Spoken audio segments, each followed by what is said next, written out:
우리 사회에서 황금만능주의, 배금주의가 판을 치고 있습니다. 이것은 모든 관계를 돈과 연관시켜 생각하려는 행위이고 삶에 있어서 최상의 가치를 돈이라고 믿는 행위입니다. 혹자는 그것을 자본주의 때문이라고 합니다.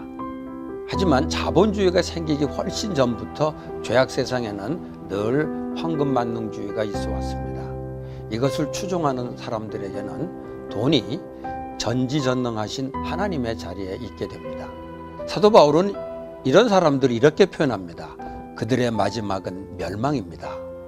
그들은 배를 자기네 하나님으로 삼고, 그들은 종교적인 차원에서는 하나님을 믿지 않을지 모르지만 실제적으로는 돈을 하나님으로 섬깁니다. 그들은 하나님을 믿지 않기 때문에 종교적인 무신론자이지만 돈이라는 신을 믿기 때문에 실제적인 유신론자라고 할 수 있습니다. 그들은 그들의 하나님인 돈을 위해서는 무슨 일이든지 다 합니다. 돈 때문에 범죄하는 것을 불법이라고 정죄하고 또 부도덕하다고 비난하지만 사실은 그들의 하나님인 돈에게 충성하는 것입니다. 이런 사회 속에 사는 크리스천은 하나님을 섬긴다면서도 이 세상 사람이 섬기는 돈의 신을 섬기려는 유혹을 받게 됩니다. 이스라엘 백성들이 여호와 하나님을 섬기면서 동시에 바알이나 아세라와 같은 이방 나라의 우상을 섬겼던 것처럼 말입니다. 그때 선지자들은 이스라엘 백성을 향해 이렇게 외쳤습니다. 여러분은 언제까지 양쪽의 다리를 걸치고 머뭇거리고 있을 것입니까? 주님이 하나님이면 주님을 따르고 바알이 하나님이면 그를 따르십시오. 이들과 같은 마음으로 예수님은 비슷한 상황에 처한 크리스천에게 이렇게 말씀하십니다. 아무도 두 주인을 섬길 수 없습니다. 여러분은 하나님과 재물을 동시에 섬길 수 없습니다. 주님은 크리스천에게 주님이 하나님이면 주님을 따르고 재물이 하나님이면 재물을 따르라고 말하는 것 같습니다. 예수님 당시 종교 지도자들이 하나님을 섬긴다고 하면서 돈이라는 하나님을 섬기고 있었습니다. 그들은 사람들이 성전 내에서 장사하는 것을 허락해주는 대가로 경제적인 이익을 챙겼습니다. 그래서 그들은 돈을 좋아했다고 하는데 사실상 돈을 하나님으로 섬긴 것입니다. 예수님이 성전에서 장사하는 사람을 채찍질해서 내쫓으신 행동이 좀 지나치지 않나 생각하는 이들이 있지만 그것은 바로 돈을 하나님으로 섬기는 종교 지도자들을 책망하신 것입니다.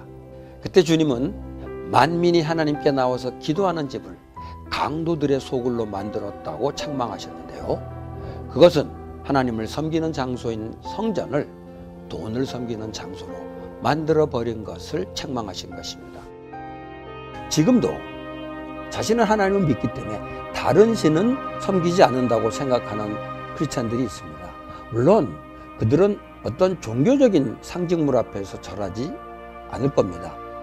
조상에게 제사를 드리지도 않을 겁니다. 그러나 경건한 크리스찬들도 세상 사람들의 마음을 장악하고 있는 이 돈의 신 앞에는 무릎을 꿇는 모습을 종종 보게 됩니다. 예를 들어 하나님을 믿으면 복을 받아서 부를 누리게 될 것을 기대하면서 하나님을 섬기는 크리스찬이라면 그는 자기도 모르는 사이에 하나님과 재물을 동시에 섬기고 있는 것입니다.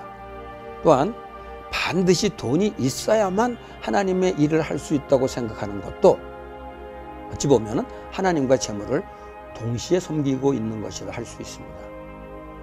교회 내에서 돈이 많은 성도가 영향력을 발휘하고 발언권이 커지는 것도 비슷하다고 생각합니다.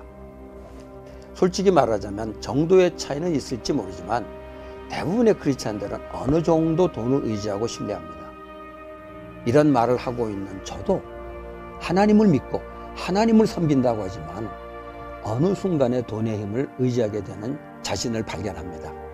돈의 여유가 없으면 불안해지고 돈이 생기면 마음이 평안해지는 저의 모습을 보면 저도 역시 하나님과 재물을 동시에 섬기고 있는 것이 아닐까 싶습니다.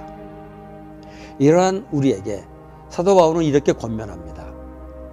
그대는 이 세상의 부자들에게 명령하여 교만해지지도 말고 덧없는 재물의 소망을 두지도 말고 오직 우리에게 모든 것을 풍성히 주셔서 즐기게 하시는 하나님께 소망을 두라고 하십시오. 우리는 매일 삶에서 돈을 의지하기보다 하나님을 더욱 신뢰하도록 힘써야 하겠습니다.